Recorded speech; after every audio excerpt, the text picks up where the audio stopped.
these distinguished delegates, it is a moment of great pride for Fiji that the Talanoa methodology we introduced at COP23 reached another level yesterday here at COP24.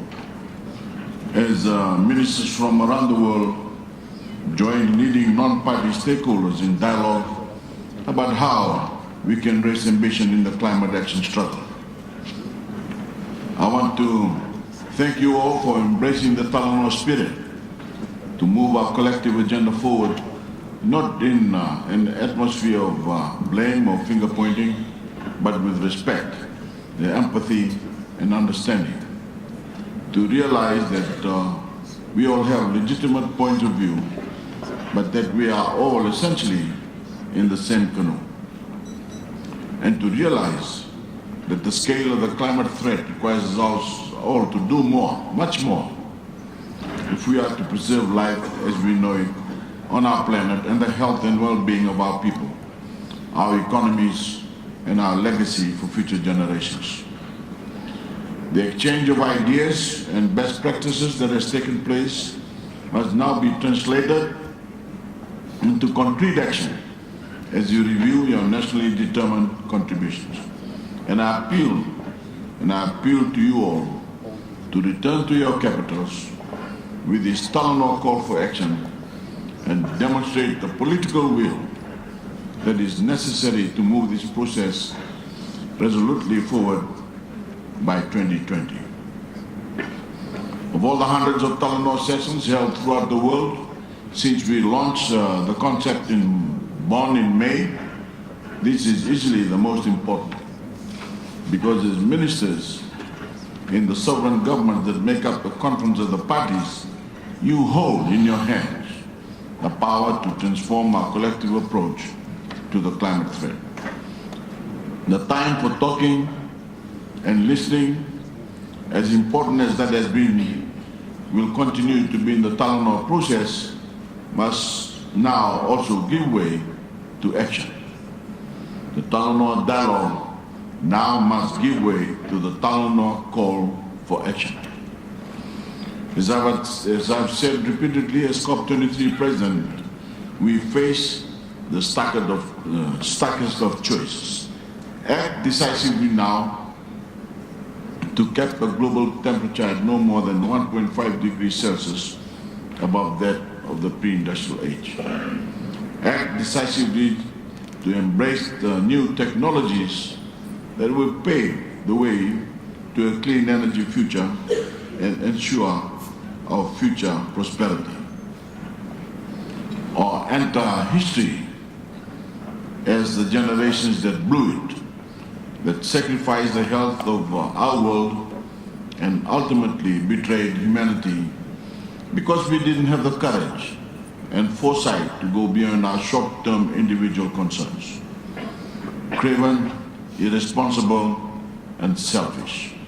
So friends, as outgoing COP23 President, I again call on all of the nations of the world to demonstrate the political will needed to overcome the immensity of the challenge we face and to embrace the wonderful opportunities for growth and prosperity that will flow if we work together to make the switch from dirty energy to clean energy. As the scientists have just told us, time is fast running out. But there is still time for those nations who have yet to make the necessary commitment to board our canoe on our voyage to a zero-carbon, clean energy future. Let me make this perfectly clear. Fiji welcomes the IPCC special report on 1.5 degrees.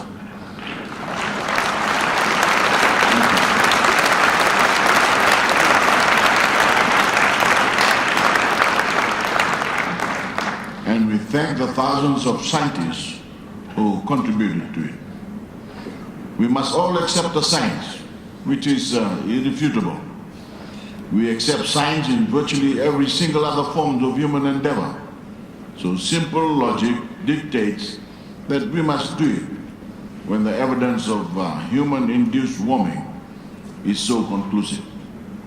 I appeal to you all to join Fiji and the Marshall Islands as the first two nations to commit to raising our NDCs by 2020 and achieve net zero emissions by the middle of the century.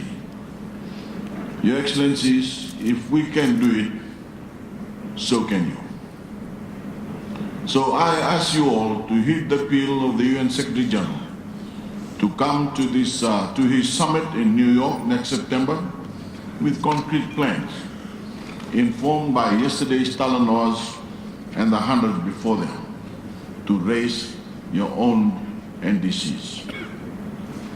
I also thank the Secretary General for his strong endorsement of the Talanoa Dialogue as a critical vehicle to raise ambition and his call for the Talanoa process to continue all the way to New York and beyond. Fiji commits itself here in Katowice to continue to lead the Talanoa call for action.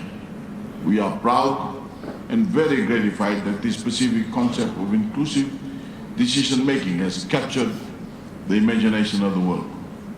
We are proud and very gratified that it has the support of not only a great number of national governments that make up the Conference of Parties, but the members of the Grand Coalition that have been at the core of Fiji's COP23 presidency. States, cities, and regions, the private sector, civil society, and faith-based organizations, and billions of people around the world. Together we must recognize the gravity of the challenge we face, the need to increase our collective NDCs fivefold, 5 times more ambition, 5 times more action, if we are to achieve the 1.5-degree target. Together we must unreservedly accept the signs and the advice that our present NDCs have us on target for warming of at least 3 degrees by century's end. Together, we must commit to continue exchanging ideas and best practices to raise our NDCs and achieve net zero emissions by 2050. Together, we can overcome the greatest threat humanity has ever faced, with the entire global community eventually emerging more prosperous and more resilient. Your Excellencies, ladies and gentlemen, as we wrap up our ministerial Talanoa at COP24, I warmly thank our Polish co-chair and all of you who have committed yourself to the process. So let's continue to Talanoa as one world for more ambition and, most importantly, more action. Now, thank you. God bless you all.